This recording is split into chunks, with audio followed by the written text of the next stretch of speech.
Catéchisme de l'Église catholique, la vie dans le Christ, le troisième commandement, suite. L'obligation du dimanche, numéro 2180. Le commandement de l'Église détermine et précise la loi du Seigneur. Le dimanche et les autres jours de fête de précepte, les fidèles sont tenus par l'obligation de participer à la messe.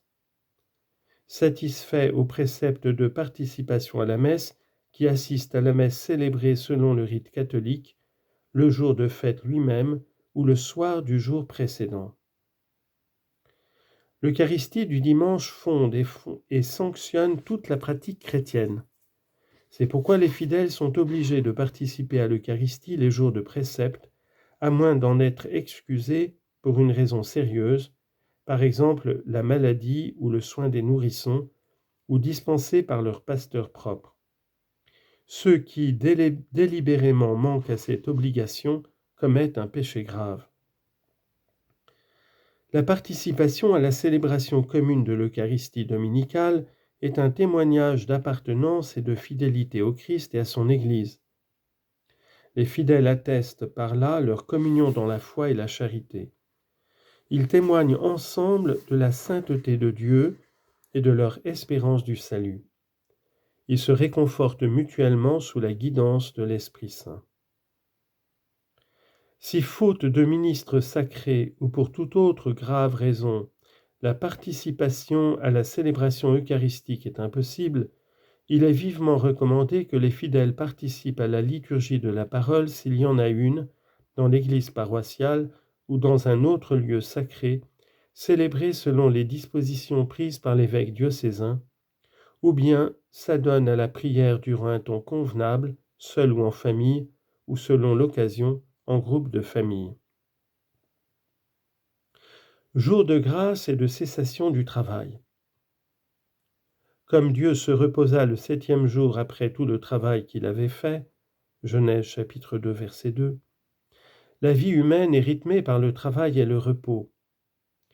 L'institution du jour du Seigneur contribue à ce que tous jouissent du temps de repos et de loisirs suffisants qui leur permettent de cultiver leur vie familiale, culturelle, sociale et religieuse.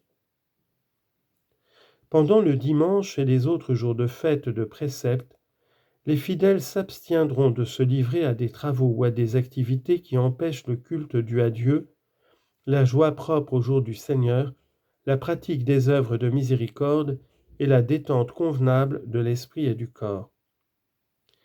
Les nécessités familiales ou une grande utilité sociale constituent des excuses légitimes vis-à-vis du précepte du repos dominical.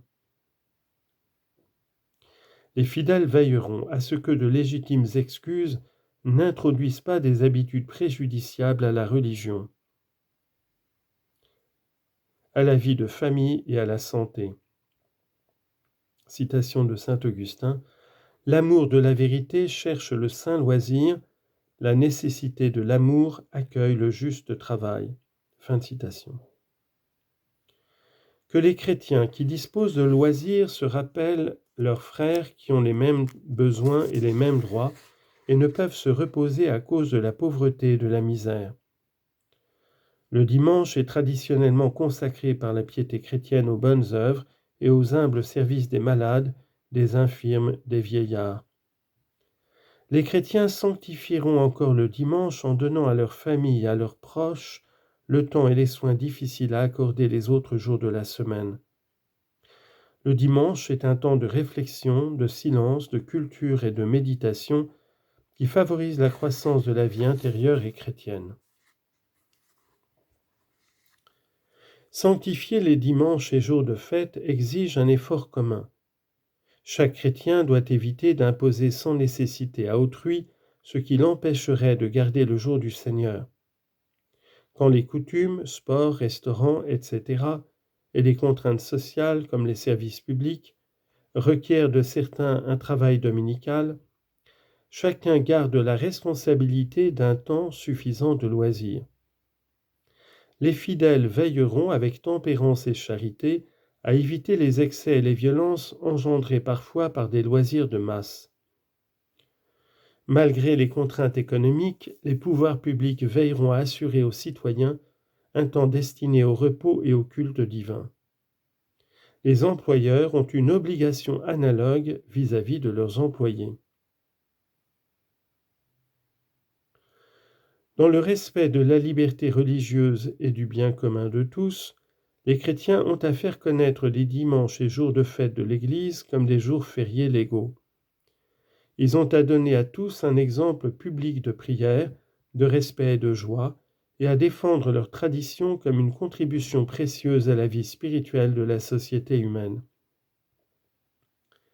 Si la législation du pays ou d'autres raisons oblige à travailler le dimanche, que ce jour soit néanmoins vécu comme le jour de notre délivrance qui nous fait participer à cette réunion de fête, à cette assemblée des premiers-nés qui sont inscrits dans les cieux. Hébreux chapitre 12, versets 22 et 23. En bref, observe le jour du sabbat pour le sanctifier. Deutéronome 5, 12. Le 7e jour sera jour de repos complet consacré au Seigneur. Exode 31, verset 15. Le sabbat, qui représentait l'achèvement de la première création, est remplacé par le dimanche, qui rappelle la création nouvelle inaugurée à la résurrection du Christ. L'Église célèbre le jour de la résurrection du Christ, le 8e jour, qui est nommé à bon droit le jour du Seigneur ou dimanche. Le dimanche doit être observé dans l'Église tout entière comme le principal jour de fête et de précepte. Le dimanche et les autres jours de fête de précepte, les fidèles sont tenus par l'obligation de participer à la messe. Le dimanche ou les autres jours de précepte, les fidèles s'abstiendront de ces travaux et de ces affaires qui empêchent le culte dû à Dieu, la joie propre du jour du Seigneur ou la détente convenable de l'esprit et du corps. L'institution du dimanche contribue à ce que tous jouissent du temps de repos et de loisirs suffisant qui leur permettent de cultiver leur vie familiale, culturelle, sociale et religieuse. Chaque chrétien doit éviter d'imposer sans nécessité à autrui ce qui l'empêcherait de garder le jour du Seigneur.